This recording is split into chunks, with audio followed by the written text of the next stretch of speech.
হরে কৃষ্ণ কৃষ্ণ কৃষ্ণ হরে হরে, হরে রাম রাম রাম হরে হরে। ওম নমো ভগবতে বাসুদেবায়। জয় শ্রীকৃষ্ণ। রাধে রাধে। নমস্কার বন্ধুরা, আজকে আমরা একটি অত্যন্ত পবিত্র এবং মহিমান্বিত একাদশী তিথি নিয়ে আলোচনা করতে বসেছি। এই তিথিটির নাম হল বরুথিনী একাদশী। বাংলা বছরের শেষ প্রান্তে এসে চৈত্র মাসের এই বিশেষ তিথিতে যখন আমরা ভগবান শ্রীবিষ্ণুর আরাধনায় মনোনিবেশ করি, তখন মনে হয় যেন গোটা সৃষ্টি একটি নতুন আলোয় উদ্ভাসিত হয়ে ওঠে। এই একাদশী পালন করলে শুধু এই জন্মেই নয়, পরজন্মেও মুক্তি পাওয়া যায় বলে শাস্ত্রে উল্লেখ রয়েছে। মানুষ জন্মের পর থেকে মৃত্যু পর্যন্ত অসংখ্য কর্মের বন্ধনে আবদ্ধ হয়ে পড়ে।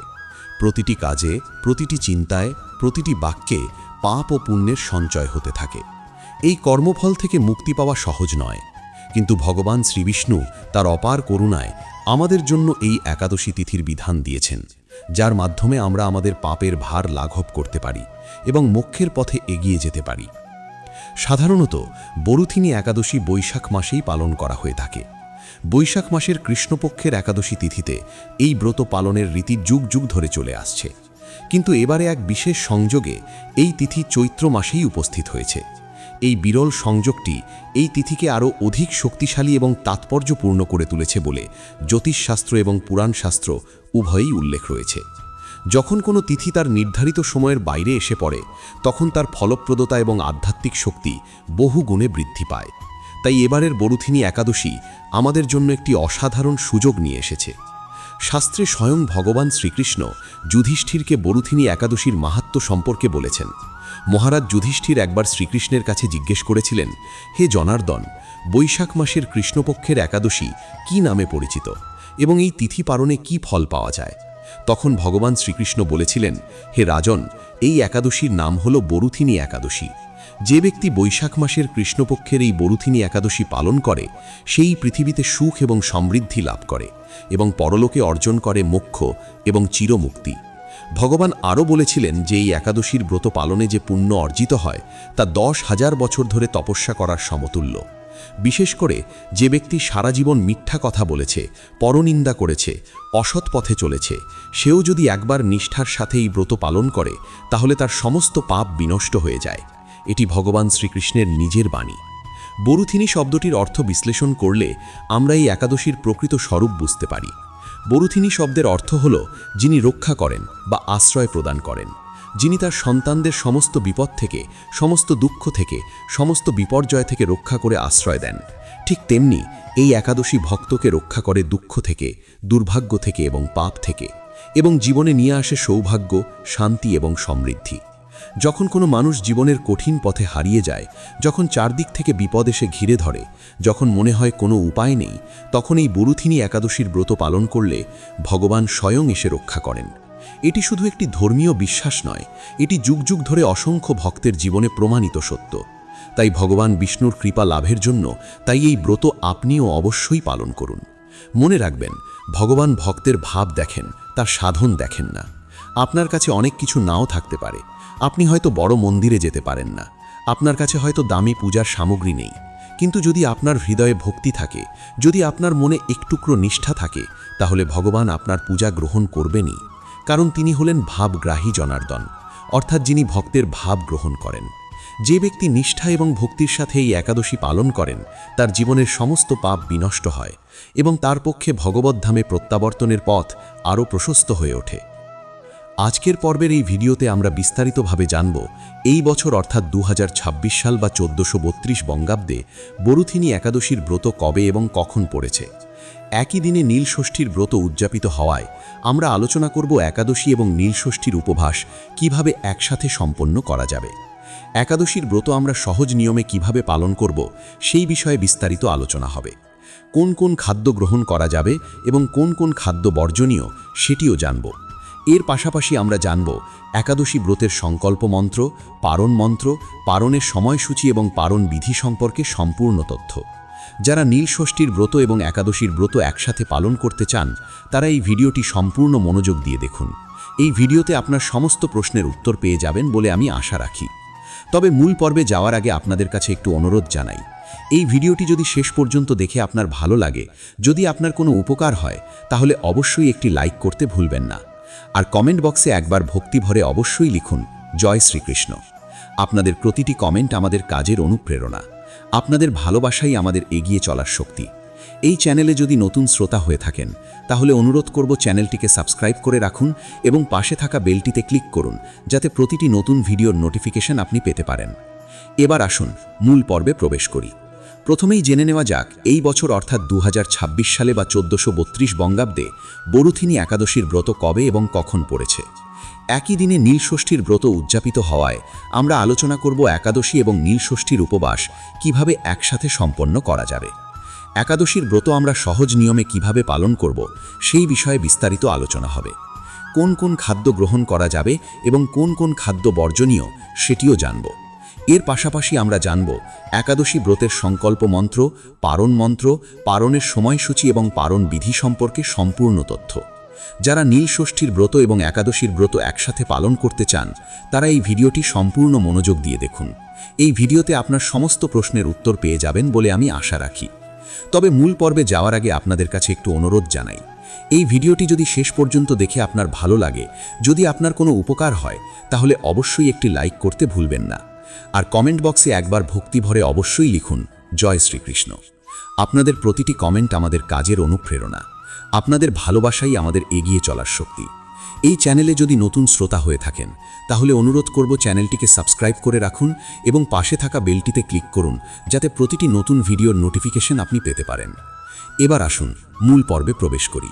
প্রথমেই জেনে নেওয়া যাক এই বছর অর্থাৎ 2026 সালে বা 1432 বঙ্গাব্দে বরুথিনী একাদশীর ব্রত কবে এবং কখন পড়েছে।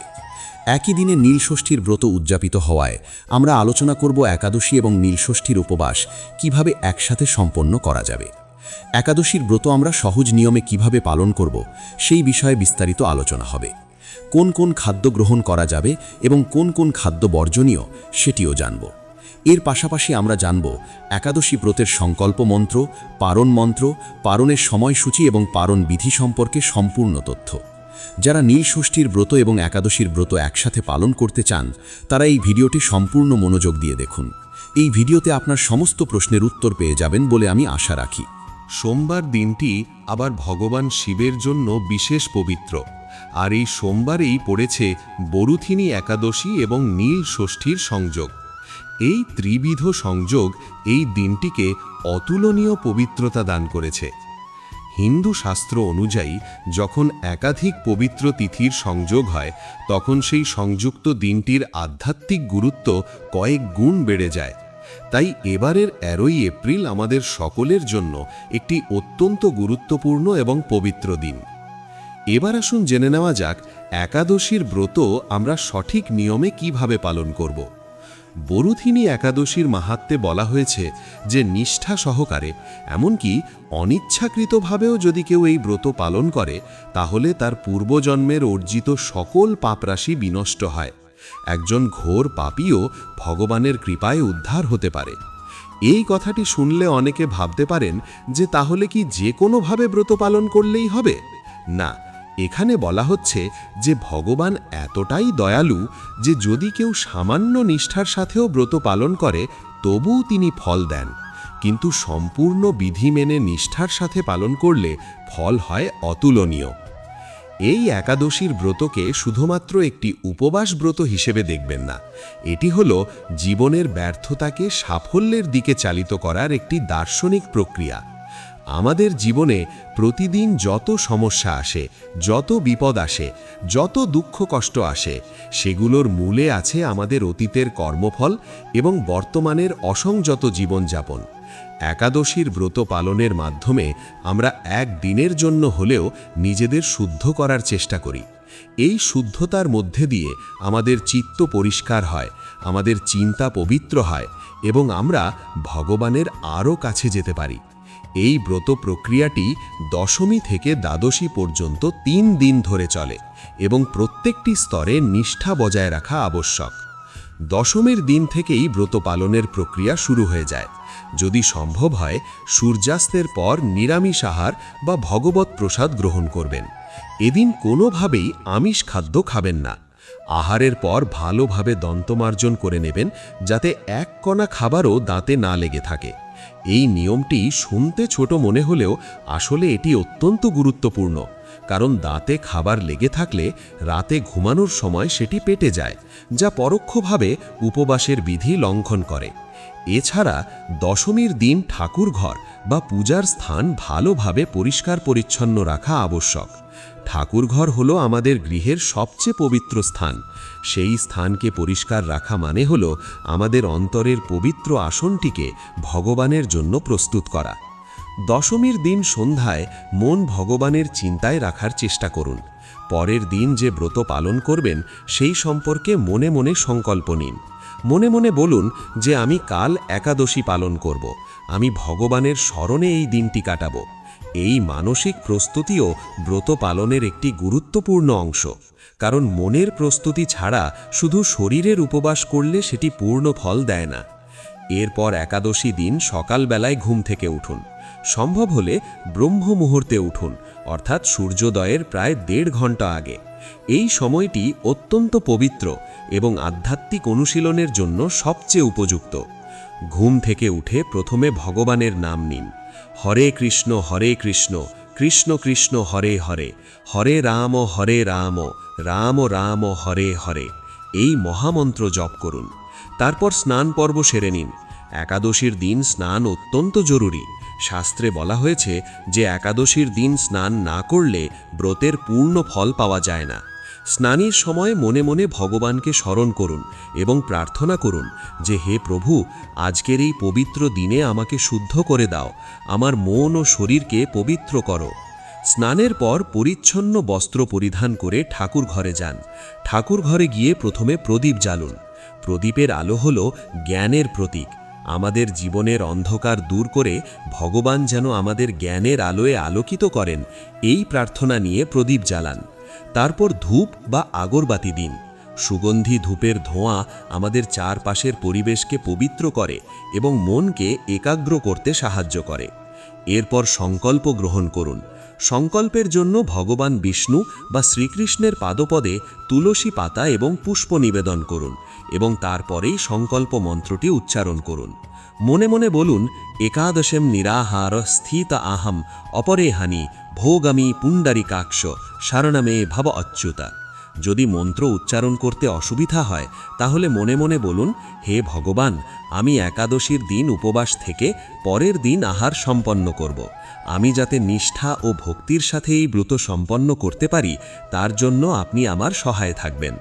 এখানে একটি বিশেষ কথা বলে রাখি, একাদশীতে আপনি ভগবানকে যে তুলসী পাতা নিবেদন করবেন সেটি আগের দিন অর্থাৎ দশমীর দিন চয়ন করে রাখবেন, কারণ শাস্ত্র মতে একাদশী এবং দ্বাদশীতে তুলসী পাতা চয়ন করা নিষিদ্ধ। তুলসী মাতা ভগবান বিষ্ণুর অত্যন্ত প্রিয়। তুলসী ছাড়া বিষ্ণু পূজা সম্পূর্ণ হয় না, কিন্তু একাদশী এবং দ্বাদশীতে তুলসী গাছ থেকে পাতা ছেঁড়া নিষিদ্ধ। তাই আগের দিনই পাতা সংগ্রহ করে রাখুন এবং পরের দিন সেই পাতা ভগবানকে নিবেদন করুন। বন্ধুরা, একাদশীর উপবাস মানে শুধু তারিখ মেনে চলা নয়। একাদশী হল আত্মচেতনার ব্রত। তাই এই দিনটি ভগবান বিষ্ণুকে উৎসর্গ করা হয়েছে। ভগবান বিষ্ণু হলেন জগতের পালনকারী দেবতা। তিনি সমগ্র জগতে ভারসাম্য বজায় রাখেন। তিনি আমাদের প্রত্যেকের হৃদয়ে বিরাজমান। যখন কোনো ব্যক্তি একদিনের জন্য হলেও তার চিন্তাভাবনা, আচরণ এবং আহার শুদ্ধ করে, তখন তার মধ্যে স্বয়ং ভগবানের করুণা প্রবাহিত হতে শুরু করে। এটি কোনো কল্পনা নয়, এটি আধ্যাত্মিক বিজ্ঞানের একটি সত্য। আমাদের শরীর এবং মন পরস্পরের সাথে অঙ্গাঙ্গিভাবে জড়িত। যখন আমরা আমাদের আহার সংযত করি তখন আমাদের মনও সংযত হয়। যখন মন সংযত হয় তখন আমরা ভগবানের প্রতি মনোযোগী হতে পারি। শাস্ত্রে বলা হয়েছে যে একাদশীর দিন আহারের মধ্যেও সূক্ষ্মভাবে তামসিক প্রবৃত্তি সবসময় জাগ্রত থাকে, বিশেষ করে চাল বা ভাতে। তাই একাদশীর দিন ব্রত রাখুন বা না রাখুন, ভাত, রুটি, মুড়ি, চিড়ে এগুলি অবশ্যই ত্যাগ করা উচিত। হয়তো অনেকে প্রশ্ন করতে পারেন, ভাতে তামসিক গুণ কেন থাকে? এর কারণটি বৈজ্ঞানিকভাবেও ব্যাখ্যা করা যায়। চালে প্রচুর স্টার্চ থাকে, যা হজম হওয়ার পর শরীরে আলস্য সৃষ্টি করে। এই আলস্য মনকেও প্রভাবিত করে এবং আধ্যাত্মিক অনুশীলনে বাধা দেয়। তাই একাদশীর দিন চাল, গম এবং অন্যান্য শস্য বর্জন করার নিয়ম রয়েছে। যিনি সম্পূর্ণ উপবাস করতে সক্ষম তার জন্য দশমীতে একবার আহার, একাদশীতে নিরাহার এবং দ্বাদশীতেও একবার আহারের কথা বলা হয়েছে। এই হলো একাদশীর আদর্শ উপবাস পদ্ধতি। 3 দিনে মাত্র 2 বার আহার, মাঝে সম্পূর্ণ একটি দিন উপবাস। এই উপবাসের সময় শুধু জল পান করতে পারেন। যদি এই পদ্ধতি আপনার পক্ষে সম্ভব না হয়, শুধুমাত্র একাদশীতে অনাহার করে ব্রত পালন করুন। আর যদি কেউ তাতেও অসমর্থ হন, তিনি একাদশীতে পঞ্চরবি শস্য বর্জন করে ফলমূল, জলপান অথবা একাদশীর প্রসাদ গ্রহণ করেও এই ব্রত স্বচ্ছন্দে পালন করতে পারেন। পঞ্চরবি শস্য মানে হল 5টি শস্য জাতীয় খাদ্য: চাল, যব, গম, তিল এবং সর্ষে। এই 5টি শস্য একাদশীর দিন সম্পূর্ণ বর্জনীয়। বৃদ্ধ ব্যক্তি, রোগী বা শিশুরা যারা সম্পূর্ণ উপবাস করতে পারবেন না, তারা ফলমূল খেতে পারেন। কলা, আম, আঙুর, আপেল, নাশপাতি ইত্যাদি ফল এবং দুধ, দই এগুলি খাওয়া যায়। এছাড়া কুট্টু বা সিঙাড়ার আটার তৈরি খাবার, সেন্ধা নুন দিয়ে রান্না করা আলু, মিষ্টির আলু এগুলিও খাওয়া যায়। তবে এই 3 দিন কোনো প্রকারের আমিষ খাদ্য এবং নেশাজাতীয় দ্রব্য ভুলেও গ্রহণ করা উচিত নয়। এটি অত্যন্ত কঠোরভাবে মেনে চলতে হবে। মাছ, মাংস, ডিম এবং যে কোনো ধরনের মদ্যপান এই সময় সম্পূর্ণ নিষিদ্ধ। দ্বিতীয় গুরুত্বপূর্ণ বিষয় হল সংযম পালন। সংযম মানে শুধু দেহের সংযম বা ব্রহ্মচর্য নয়, আহার বস্তুর ওপরেও সংযম রাখতে হবে। এদিন যে কোনো রকমের শস্য আহারকে পরিহার তো করতেই হয়, তার সঙ্গে চা, কফি, পান, সুপারি অর্থাৎ নেশা জাতীয় সব বস্তুকেই বর্জন করতে হবে। অনেকে মনে করেন চা বা কফি তো নেশার জিনিস নয়, এগুলি খেতে পারবো। কিন্তু চায়ে থাকে ক্যাফিন, যা একটি উত্তেজক পদার্থ। একাদশীর দিন মনকে শান্ত এবং ভগবানমুখী রাখাই লক্ষ্য, তাই উত্তেজক পদার্থ বর্জন করাই বিধেয়। এছাড়া একাদশী ব্রত পালন করলে যে কোনো রকমের মিথ্যা কথা বলা, পরনিন্দা, পরচর্চা, ক্রোধ এবং কামনার মতো অসৎ চিন্তা এই সময় পরিহার করে চলতে হয়। এই বিষয়টি খুবই গুরুত্বপূর্ণ। শুধু পেট খালি রাখলেই ব্রত পালন হয় না, মনকেও পরিষ্কার রাখতে হবে। অনেকে দেখা যায় যে সারাদিন উপবাস করলেন, কিন্তু সারাদিন পরনিন্দায় মত্ত রইলেন। এতে উপবাসের কোনো ফল হয় না। মন যদি অশুদ্ধ থাকে, তাহলে শরীরের উপবাস অর্থহীন। তাই একাদশীর দিন বিশেষভাবে সতর্ক থাকুন। কারো সম্পর্কে খারাপ কথা বলবেন না, কারো নিন্দা করবেন না, কারো সাথে ঝগড়া করবেন না। শান্তভাবে দিনটি কাটান এবং ভগবানের নাম মনে মনে জপ করতে থাকুন। তবে ব্রতকারী যদি অসুস্থ বা বৃদ্ধ ব্যক্তি হয়ে থাকেন, তাহলে ঔষধ প্রত্যাদি গ্রহণ করতে পারেন। শাস্ত্রে এ নিয়ে বিধানও দেওয়া আছে। ভগবান কখনো কাউকে তার শরীরের ক্ষতি করে ব্রত পালন করতে বলেননি। ধর্মের মূল উদ্দেশ্য হল মানুষের মঙ্গল সাধন করা, ক্ষতি করা নয়। তাই যদি আপনার স্বাস্থ্যগত কারণে ওষুধ খেতে হয়, তাহলে অবশ্যই ওষুধ খান। ব্রত পালনের জন্য নিজের স্বাস্থ্যের ক্ষতি করবেন না। বরুথিনী একাদশীতে ভগবান বিষ্ণুর নারায়ণ রূপের পুজো করা হয়। ভগবান নারায়ণ হলেন সমগ্র জগতের পালনকর্তা। তিনি ক্ষীর সাগরে শেষ নাগের উপর শায়িত থেকে জগৎ পরিচালনা করেন। তার নাভি থেকে জন্ম নিয়েছেন ব্রহ্মা, যিনি সৃষ্টিকর্তা। তার ললাট থেকে জন্ম নিয়েছেন রুদ্র, যিনি সংহারকর্তা। এই 3 দেবতাই আসলে একই পরম ব্রহ্মের 3টি রূপ। বরুথিনী একাদশীতে আমরা সেই পরম পালনকর্তা নারায়ণের আরাধনা করি, যিনি আমাদের সমস্ত বিপদ থেকে রক্ষা করেন। একাদশীর মূল কাজ হল নিরন্তর ভগবানকে স্মরণ করা। সারাদিন হরিনাম জপ, শ্রীমদ্ ভাগবত গীতা বা শ্রীমদ্ ভাগবত বা একাদশীর ব্রতকথা শ্রবণ বা পাঠ করা উচিত। গীতার যে কোনো একটি অধ্যায় পাঠ করুন, বিশেষ করে দ্বাদশ অধ্যায়টি, যাকে ভক্তিযোগ বলা হয়, সেটি পাঠ করলে অত্যন্ত উপকার হয়। এছাড়া বিষ্ণু সহস্র নাম পাঠ করতে পারেন। ভগবান বিষ্ণুর 1000 নাম পাঠ করলে তার অপার কৃপা লাভ করা যায়। যদি সহস্র নাম পাঠ না করতে পারেন, তাহলে শুধু ওম নমো ভগবতে বাসুদেবায় এই অষ্টাক্ষর মন্ত্র জপ করুন।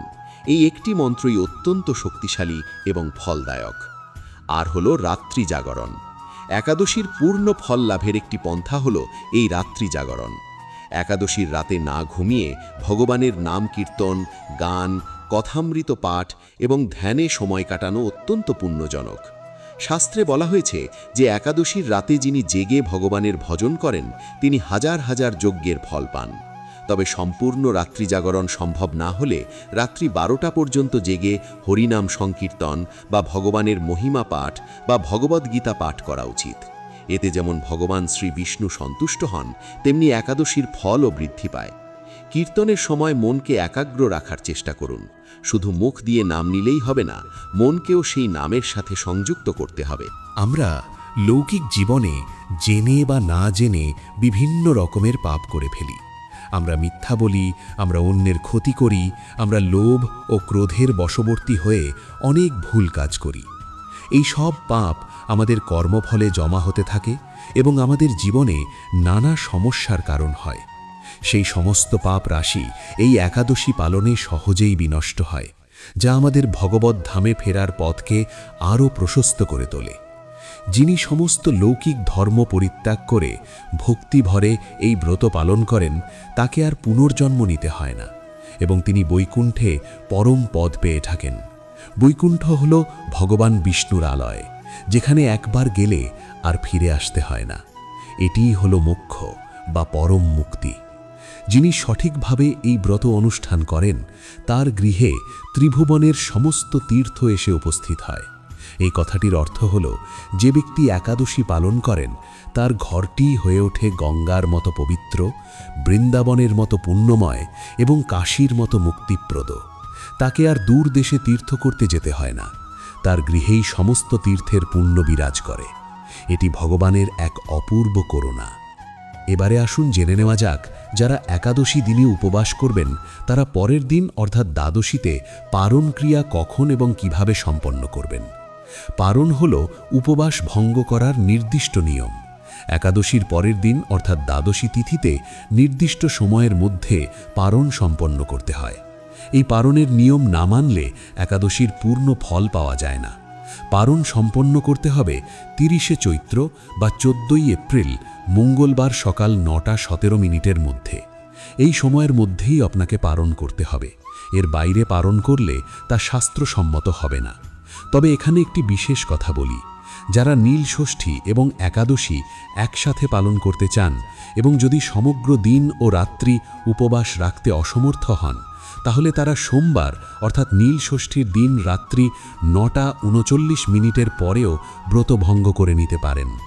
যেহেতু একাদশী তিথি 9টা 39 মিনিটের পর শেষ হয়ে যাচ্ছে, সেক্ষেত্রে আপনারা সোমবার সন্ধ্যায় বাবার পূজা সম্পন্ন করে এবং বাবার মাথায় জল ঢেলে ভগবানের প্রসাদ গ্রহণ করে এই ব্রত সুসম্পন্ন করতে পারেন।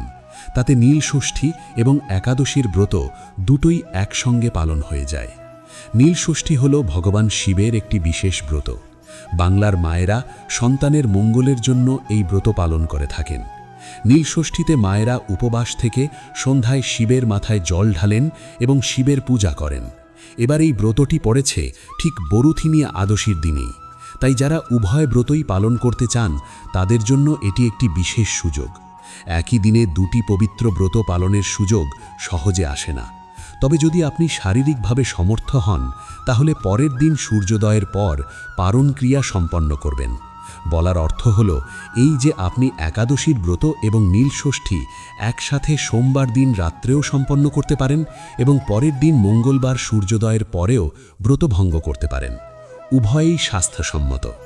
পারণের জন্য পঞ্চরবিশস্য দিয়ে ভোগ নিবেদন করার পর পারণ মন্ত্রটি উচ্চারণ করুন এবং সেই ভোগ গ্রহণ করে উপবাস ভঙ্গ করুন। পঞ্চরবিশস্যের মধ্যে যে কোনো একটি মুখে দিয়ে অথবা কৃষ্ণ প্রসাদ বা ভগবত প্রসাদ গ্রহণ করেও এই ব্রত সম্পন্ন করা যায়। পারণের সময় প্রথমে ভগবানকে ভোগ নিবেদন করুন। সেই ভোগে পঞ্চরবিশস্যের যে কোনো একটি থাকলেই হবে। তারপর পারণ মন্ত্র উচ্চারণ করুন।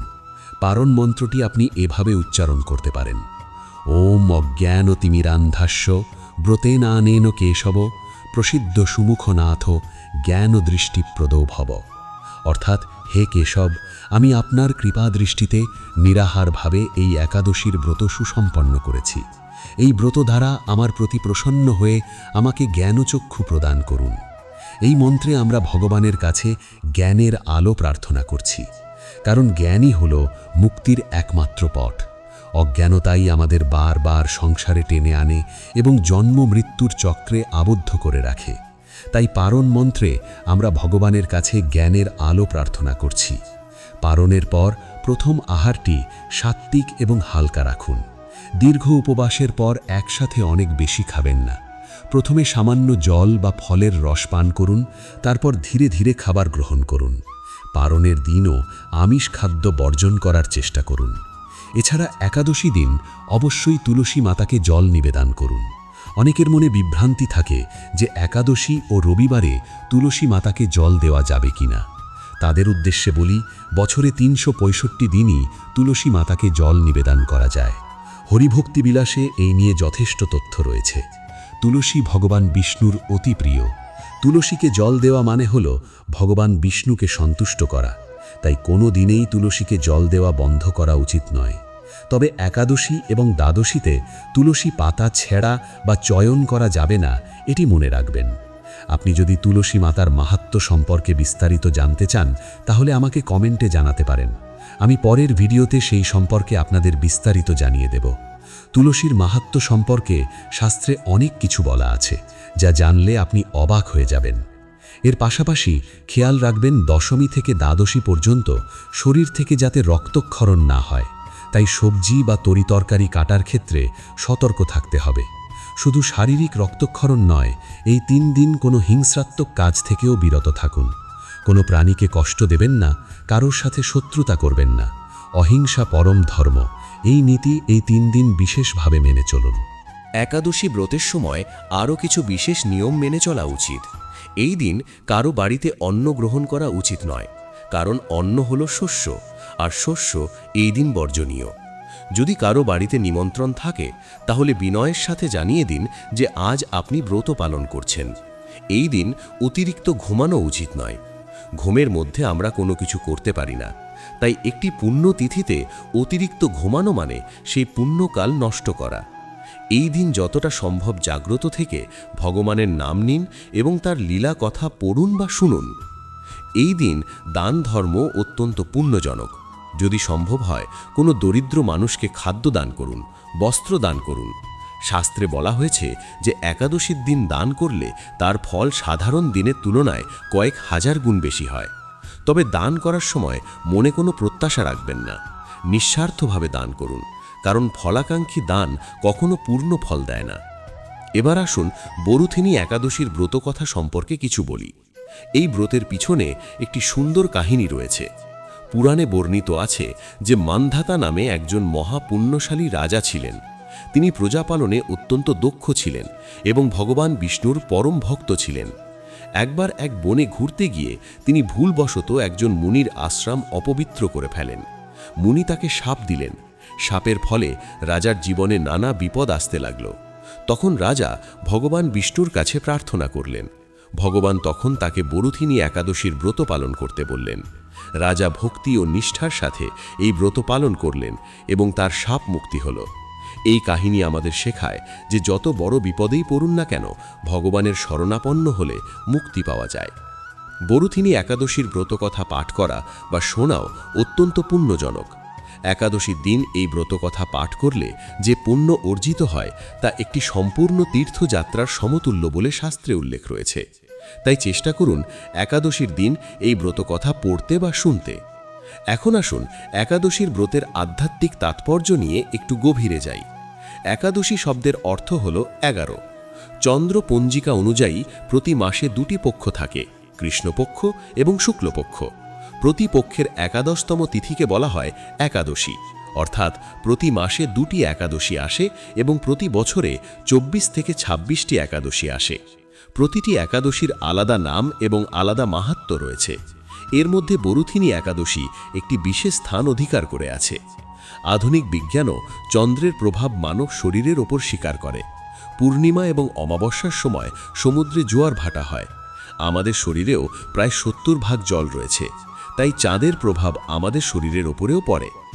একাদশী হল শুক্লপক্ষ এবং কৃষ্ণপক্ষের এমন একটি সময় যখন চন্দ্রের প্রভাব একটি বিশেষ অবস্থায় থাকে। এই সময় উপবাস করলে আমাদের পাচনতন্ত্র বিশ্রাম পায়, শরীর ডিটক্স হয় এবং মন শান্ত হয়। আধুনিক চিকিৎসা বিজ্ঞানও এখন পিরিয়ডিক ফাস্টিং বা নিয়মিত উপবাসের স্বাস্থ্যগত উপকারিতা স্বীকার করছে। তাহলে বুঝতেই পারছেন, একাদশীর ব্রত শুধু ধর্মীয় নয়, এটি আমাদের শরীর ও মনের জন্যেও অত্যন্ত উপকারী। ভগবানের ভক্তি এবং একাদশীর ব্রত পালনের মধ্যে একটি গভীর সম্পর্ক রয়েছে।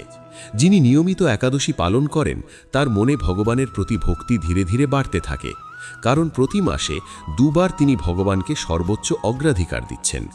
এই অভ্যেসটি তার জীবনে ভগবানকে কেন্দ্রে রাখার একটি পদ্ধতি হয়ে দাঁড়ায় এবং এই ভক্তি একসময় তাকে মুক্তির পথে নিয়ে যায়। শ্রীমদ্ ভাগবতে বলা হয়েছে, নায়ম আত্মা বলহীনে না লাভ্য, অর্থাৎ এই আত্মা বলহীনদের দ্বারা লাভ করা সম্ভব নয়। এখানে বল বলতে শুধু শারীরিক বল নয়, আত্মিক বলের কথাও বলা হয়েছে। একাদশীর উপবাস এবং ভজন পালনের মাধ্যমে আমরা আমাদের আত্মিক বলকে বৃদ্ধি করি। প্রতিটি একাদশী আমাদের ভেতরকে আরও শক্তিশালী করে, আমাদের ইচ্ছা শক্তিকে দৃঢ় করে এবং আমাদের ভগবানের আরও কাছে নিয়ে যায়। বন্ধুরা, এই পৃথিবীতে জন্ম নিয়ে আমরা সকলেই একদিন না একদিন চলে যাব। মৃত্যুর পরে কি হবে সেটি নিয়ে অনেকের মনে ভয় থাকে, কিন্তু যিনি নিয়মিত ভগবানের নাম করেন, একাদশী পালন করেন, সৎ জীবন যাপন করেন, তার মৃত্যু ভয় থাকে না। কারণ তিনি জানেন যে মৃত্যু মানে শেষ নয়, এটি একটি পরিবর্তন। এবং যিনি ভগবানের সেবা করেছেন তিনি মৃত্যুর পরেও ভগবানের কাছেই থাকবেন। এটাই হলো একাদশীর ব্রতের সবচেয়ে বড় পুরস্কার। শ্রোতা বন্ধুরা, পরিশেষে একটাই কথা বলার, একাদশীর ব্রত পালনের প্রকৃত উদ্দেশ্য কেবল উপবাস করা নয়। নিরন্তর শ্রী ভগবানের নাম স্মরণ, মনন এবং শ্রবণ কীর্তনের মাধ্যমে একাদশী দিনটি অতিবাহিত করতে হয়। ভগবান শ্রী বিষ্ণু হলেন ভাবগ্রাহী জনার্দন, তাই আপনার ভক্তি ও নিষ্ঠা একাদশী পালনের জন্য সবথেকে বেশি গুরুত্বপূর্ণ। শাস্ত্রের জটিল বিধান মানতে না পারলেও ক্ষতি নেই, শুধু ভগবানকে ভালোবাসুন, তার নাম নিন এবং সৎ পথে চলুন, এটুকুই যথেষ্ট। মনে রাখবেন, ভগবান কাউকে ফিরিয়ে দেন না। যিনি একবার আন্তরিকভাবে তার কাছে যান তিনি তাকে গ্রহণ করেন। হয়তো আমরা অনেক পাপ করেছি, হয়তো আমাদের জীবনে অনেক ভুল হয়েছে, কিন্তু তবুও ভগবান আমাদের ত্যাগ করেননি। তিনি আমাদের প্রতিটি শ্বাসে আছেন, আমাদের প্রতিটি মুহূর্তে আছেন। শুধু আমাদেরকেই তার দিকে ফিরে তাকাতে হবে। এই বরুথিনী একাদশী সেই সুযোগ নিয়ে এসেছে। এই সুযোগটি গ্রহণ করুন এবং ভগবানের স্মরণে নিজেকে সমর্পণ করুন। আজকের এই ভিডিওটি সম্পর্কে কোনো প্রশ্ন বা মতামত যদি আপনার মনে থাকে তাহলে আমাকে কমেন্ট করে জানাতে পারেন। আমি যথাসাধ্য উত্তর দেওয়ার চেষ্টা করব। ধর্মীয় বিষয়ে যদি কোনো বিভ্রান্তি থাকে, যদি কোনো প্রশ্ন থাকে, নির্দ্বিধায় জিজ্ঞেস করুন। এই চ্যানেলের লক্ষ্যই হলো ভগবানের পথে আপনাদের সহায়তা করা, আপনাদের জীবনকে আরও সুন্দর এবং অর্থবহ করে তোলা। আর যদি চ্যানেলে নতুন শ্রোতা হয়ে থাকেন তাহলে অনুরোধ করব চ্যানেলটিকে সাবস্ক্রাইব করে রাখার এবং পাশে যে বেলটি রয়েছে সেটিতে ক্লিক করুন, যাতে প্রতিটি নতুন ভিডিওর নোটিফিকেশন আপনি সময় মতো পেতে পারেন। সকলে ভালো থাকুন, সুস্থ থাকুন এবং আনন্দের সাথে বরুথিনী একাদশীর ব্রত পালন করুন। ভগবান শ্রীকৃষ্ণ আপনাদের সকলের ওপর তার অপার কৃপা বর্ষণ করুন। আপনাদের জীবনে সুখ, শান্তি এবং সমৃদ্ধি আনুন এবং আপনাদের মোক্ষের পথে নিয়ে যান। এই প্রার্থনাই করি। জয় শ্রীকৃষ্ণ। রাধে রাধে।